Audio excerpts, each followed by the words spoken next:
ಶ್ರೀಕೃಷ್ಣಾಯ ನಮಃ. ವಸುದೇವಸುತಂ ದೇವಂ ಕಂಸಚಾಣೂರಮರ್ದನಂ ದೇವಕೀ ಪರಮಾನಂದಂ ಕೃಷ್ಣಂ ವಂದೇ ಜಗದ್ಗುರುಂ.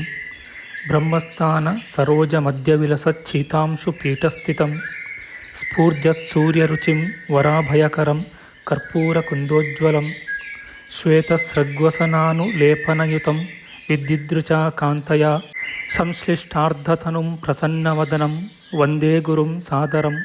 ಶ್ರೀ ಗುರುಭ್ಯೋ ನಮಃ. ಲಂಬೋದರಂ ಪರಮಸುಂದರಮೇಕದಂತಂ ರಕ್ತಾಂಬರಂ ತ್ರಿನಯನಂ ಪರಮಂ ಪವಿತ್ರಂ ಉದ್ಯದ್ದಿವಾಕರಕರೋಜ್ವಲಕಾಯಕಾಂತಂ ವಿಘ್ನೇಶ್ವರಂ ಸಕಲವಿಘ್ನಹರಂ ನಮಾಮಿ.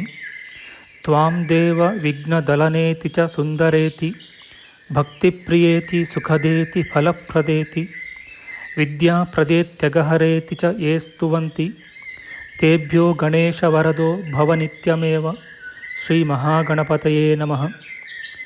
ಯಾ ಕುಂದೇಂದು ತುಷಾರಹಾರಧವಳ ಯಾ ಶುಭ್ರವಸ್ತ್ರಾವೃತ ಯಾ ವೀಣಾ ವರದಂಡಮಂಡಿತಕರ ಯಾ ಶ್ವೇತಪದ್ಮಾಸನ ಯಾ ಬ್ರಹ್ಮಾಚ್ಯುತಶಂಕರಪ್ರಭೃತಿಭಿರ್ದೇವೈಃ ಸದಾ ವಂದಿತಾ ಸಾ ಮಾಂ ಪಾತು ಸರಸ್ವತೀ ಭಗವತಿ ನಿಶ್ಶೇಷಜಾಡ್ಯಾಪಃ. ಶ್ರೀ ಸರಸ್ವತ್ಯೇ ನಮಃ. ವೇದಾರ್ಥತತ್ವವಿಶದೀಕರಣೇನ ಪುಂಸಾಂ ಉಚ್ಚೈರ್ಗತಿಂ ಜಗತಿ ಯೋ ದಯಾಯ ವಿಧಾತುಂ ರಮ್ಯಾಂ ಪುರಾಣಪದವೀಂ ಪ್ರಣಿನಾಯ ತಸ್ಮೈ ಲೋಕೇಶವೈಭವಪುಷೇ ಋಷಯೇ ನಮಸ್ತಾತ್. ಜಯತಿ ಪರಾಶರಸೂನುಃ ಸತ್ಯವತಿ ಹೃದಯನಂದನೋ ವ್ಯಾಸಃ ಯಸ್ಯಾಸ್ಯ ಕಮಲಕಲಿತಂ ವಾङ्ಮಯಮೃತಂ ಜಗತ್ಪಿಬತಿ. ಶ್ರೀವ್ಯಾಸಾಯ ನಮಃ. ನಾರಾಯಣಂ ನಮಸ್ಕೃತ್ಯ ನರಂ ಚೈವ ನರೋತ್ತಮಂ ದೇವೀಂ ಸರಸ್ವತೀಂ ವ್ಯಾಸಂ ತತೋ ಜಯಮುದೀರಯೇತ್. ಕನಕರುಚಿದುಕೂಲಃ ಕುಂಡಲೋಲ್ಲಾಸಿಗಲ್ಲಃ ಶಮಿತಭುವನಭಾರಃ ಕೋಪಿ ಲೀಲಾವತಾರಃ ತ್ರಿಭುವನಸುಖಕಾರಿ ಶೇಷಶಾಯೀ ಮುಕುಂದೋ ಪರಿಕಲಿತರಮಾಂಗೋ ಮಂಗಲಂ ನಸ್ತನೋತು. ನಮಾಮಿ ಗೋವಿಂದ ಪದಾರವಿಂದಂ ಸದೇಂದಿರಾನಂದನಮುತ್ತಮಾಡ್ಯಂ ಜಗಜ್ಜನಾನಾಂ ಹೃದಿ ಸನ್ನಿವಿಷ್ಟಂ ಮಹಾಜನೈಕಾಯನಮುತ್ತಮೋತ್ತಮಂ. ನಮಸ್ತೆ ಚಕ್ರಹಸ್ತಾಯ ಶಾನ್ಗಹಸ್ತಾಯ ತೇ ನಮಃ. ನಂದಹಸ್ತಾಯ ತೇ ವಿಷ್ಣೋ ಶಂಖಹಸ್ತಾಯ ತೇ ನಮಃ.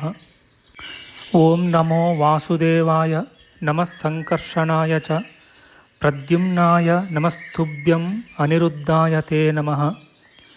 ಯಾತ್ವರ ಮಂದರೋದ್ಧಾರೆ ಯಾತ್ವರ ನತರಕ್ಷಣೆ ಮಯ್ಯಾರ್ತೆ ಕರುಣಾಮೂರ್ತೆ ಸಾತ್ವರ ಕ್ವಗತಾಹರೆ ಕ್ಷೀರೋ ದಧಾವ ಮರದಾನ ವಯೂಥಪಾನ ಮುನ್ಮತ್ನತಾಮೃತಲಬ್ಧಯ ಆದಿದೇವಃ ಪೃಷ್ಟೇನ ಕಚ್ಚಪವಪುರ್ವಿದಧಾರ ಗೋತ್ರಂ ನಿದ್ರಾಕ್ಷಣೋದ್ರಿ ಪರಿವರ್ತಕ ಶಾಣಕಂಡೂಃ. ಓಂ ಕೂರ್ಮಾಯ ನಮಃ. ಪ್ರಿಯ ಬಾಂಧವರೇ, ನಮ್ಮ ಈ ಶ್ರೀ ಲಾಲೀಕೃಷ್ಣ ಚಾನಲ್ಗೆ ಸ್ವಾಗತ. ಹಿಂದಿನ ವಿಡಿಯೋದ ಮುಂದುವರಿದ ಭಾಗವಾದ ಇಂದಿನ ವಿಡಿಯೋದಲ್ಲಿ ನಾವು ಶ್ರೀ ಕೂರ್ಮ ಪುರಾಣದ 75ನೆಯ ಅಧ್ಯಾಯದ ತೃತೀಯಾಂಶದ ವಿಚಾರ ಮಾಡೋಣ. ಈ ಅಧ್ಯಾಯದಲ್ಲಿ ಶ್ರಾದ್ದ ದಿನದ ಪೂರ್ವ ದಿನದಲ್ಲಿ ಬ್ರಾಹ್ಮಣ ನಿಮಂತ್ರಣಾದಿ ಕರ್ತವ್ಯಗಳ ಉಪದೇಶದ ವಿಚಾರ ಮಾಡೋಣ. ಶ್ರೀಕೃಷ್ಣಾಯ ನಮಃ. ವ್ಯಾಸಮುನಿಯು ಹೇಳುತ್ತಾನೆ, ದ್ವಿಜರಿಗೆ ಭೋಜನ ಮಾಡಿದ ತರುವಾಯ ಅವರ ಮುಂದುಗಡೆಯಲ್ಲಿ ಭೂಮಿಯಲ್ಲಿ ವಿಕಿರಾನ್ನವನ್ನು ಬಿಡಬೇಕು. ಹಾಗೂ ಅನ್ನವನ್ನು ತೃಪ್ತಿ ಪರ್ಯಂತವಾಗಿ ಕೇಳಿ ತೃಪ್ತರಾದ ದ್ವಿಜರಿಗೆ ಆಚಮನ ಮಾಡಿಸಬೇಕು.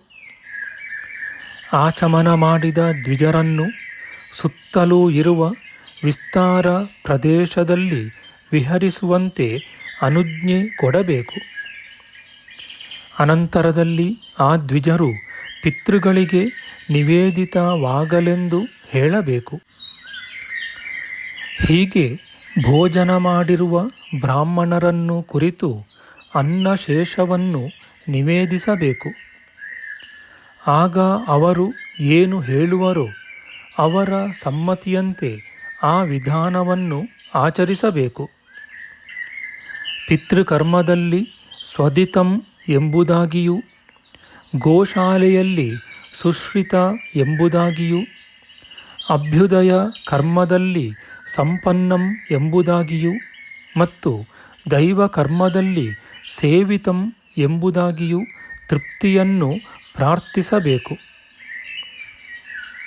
ಆಮೇಲೆ ಮೌನಿಯಾದ ಯಜಮಾನನು ಪಿತೃಪೂರ್ವಕವಾಗಿ ಆ ಬ್ರಾಹ್ಮಣರನ್ನು ವಿಸರ್ಜನೆ ಮಾಡಿ ದಕ್ಷಿಣ ದಿಕ್ಕನ್ನು ಕುರಿತು ನಡೆಯುತ್ತಾ ಪಿತೃಗಳನ್ನು ಕುರಿತು ಈ ಮುಂದೆ ಹೇಳುವ ವರಗಳನ್ನು ಪ್ರಾರ್ಥಿಸಬೇಕು. ನಮಗೆ ಧಾತೃ ಪುರುಷರು ಹೆಚ್ಚಾಗಲಿ, ವೇದಜ್ಞಾನವು ಹೆಚ್ಚಲಿ, ಸಂತತಿ ಉಂಟಾಗಲಿ ಮತ್ತು ಶ್ರದ್ಧೆಯು ತಪ್ಪದೇ ಇರಲಿ. ದಾನ ವಸ್ತುಗಳು ನಮಗೆ ಹೆಚ್ಚಾಗಿ ಲಭಿಸಲಿ ಎಂಬುದಾಗಿ ವರಗಳನ್ನು ಪ್ರಾರ್ಥಿಸಬೇಕು. ಆ ಪಿಂಡಗಳನ್ನು ಗೋವು, ಆಡು, ವಿಪ್ರರಿಗೆ ಕೊಡಬೇಕು, ಅಥವಾ ಅಗ್ನಿಯಲ್ಲಿ ಅಥವಾ ಜಲದಲ್ಲಿ ಬಿಡಬಹುದು. ಮದ್ಯಪಿಂಡವನ್ನು ಪುತ್ರಾರ್ಥಿನಿಯಾದ ಯಜಮಾನ ಪತ್ನಿಯು ಭಕ್ಷಿಸಬೇಕು.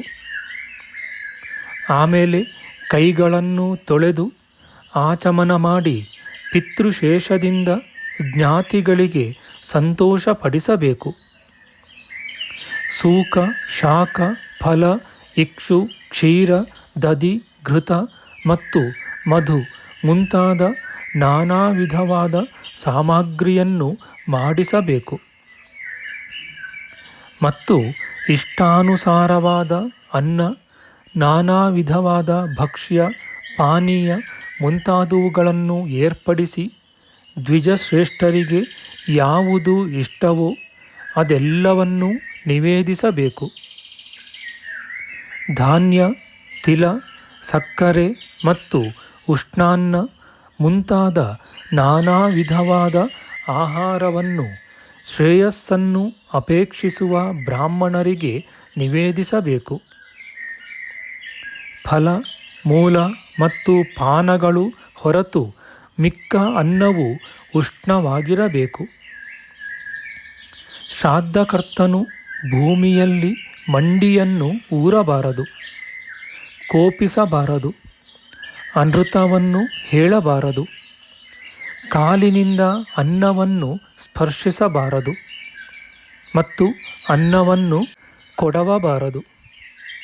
ಕೋಪದಿಂದಲಾಗಲಿ ಅಶಾಸ್ತ್ರೀಯ ವಿಧದಿಂದಾಗಲಿ ಭೋಜನ ಮಾಡಿದ ಹವಿಸ್ಸನ್ನು ಮೌನದಿಂದಿರದೆ ನಿರರ್ಥಕವಾದ ವಾಚಾಳತ್ವದಿಂದ ಮಾಡಿದ ಹವಿಸ್ಸನ್ನು ರಾಕ್ಷಸರು ಅಪಹರಿಸುತ್ತಾರೆ.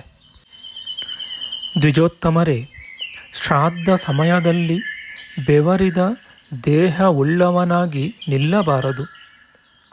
ವಿರೋಧವಾಗಿ ಸಂಚರಿಸುತ್ತಿದ್ದ ಕಾಕ ಮುಂತಾದ ಪಕ್ಷಿಗಳನ್ನು ನೋಡಬಾರದು.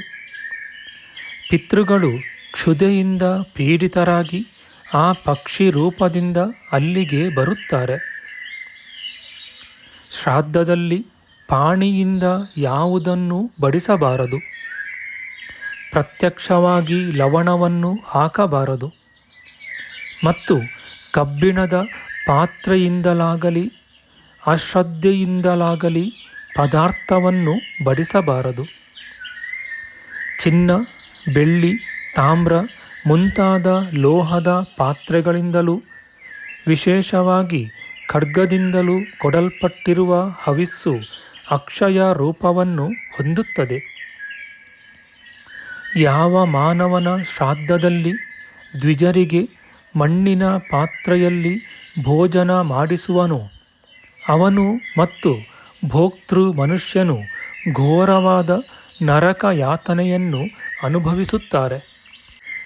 ಒಂದು ಪಂಕ್ತಿಯಲ್ಲಿ ವೈಷಮ್ಯದಿಂದ ಬಡಿಸಬಾರದು, ಯಾಚಿಸಬಾರದು, ಮತ್ತೊಬ್ಬನಿಗೆ ಕೊಡಿಸಬಾರದು. ಹಾಗೆ ಯಾಚನೆ ಮಾಡಿದವನು, ಕೊಡಿಸಿದವನು, ಕೊಟ್ಟವನು ಭೀಷಣವಾದ ನರಕಕ್ಕೆ ಹೋಗುವರು.